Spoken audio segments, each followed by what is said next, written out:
Comme chaque année, la Légion étrangère s'invite dans les jardins du Luxembourg pour sa traditionnelle prise d'armes entourée des représentants de la nation et du public parisien. Les pionniers et les musiciens d'Aubagne, ainsi que les sapeurs de Saint-Christol, avaient donné rendez-vous aux spectateurs pour leur dire toute la fierté qu'ils avaient à porter les armes de la France. La cérémonie militaire a été l'occasion d'une remise de décoration et de l'adieu aux armes du général de corps d'armée Frédéric Pett.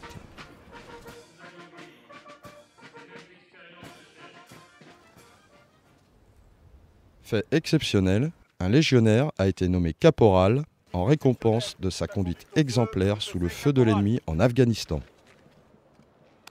Un sous-officier d'origine brésilienne s'est quant à lui vu remettre son décret de naturalisation qui fait de lui un citoyen français à part entière. La réception qui suivit permit au général Bouquin de rappeler à tous l'essence même de la Légion étrangère. Mais soyez assurés que la Légion ne cultive aucune atypie qui ne lui soit profondément nécessaire. Elle s'enorgueillit par-dessus tout de continuer à honorer inlassablement la confiance qui a présidé à sa création et à répondre invariablement à ce qui est sa seule raison d'être, l'efficacité opérationnelle au service de la France.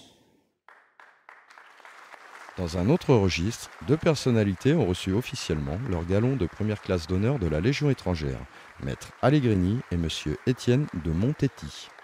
C'est une grande fierté et puis une grande émotion, parce que c'est un milieu que j'ai beaucoup côtoyé, que je côtoie encore, de légionnaires ou d'anciens légionnaires, parce que j'ai consacré un livre à d'anciens légionnaires, et j'ai toujours eu le sentiment très fort qu'ils faisaient partie d'une famille, avec une culture commune, un esprit commun, des souvenirs communs, parfois des souvenirs forts, des souvenirs relatifs au combat ou à la mort.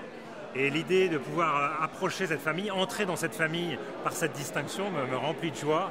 Et vraiment, je suis extrêmement ému, beaucoup plus que toute autre décoration, me semble-t-il. Enfin, M. Gérard Larchet, président du Sénat, a donné rendez-vous pour 2011, année qui marquera le 180e anniversaire des services rendus par la Légion étrangère à la France.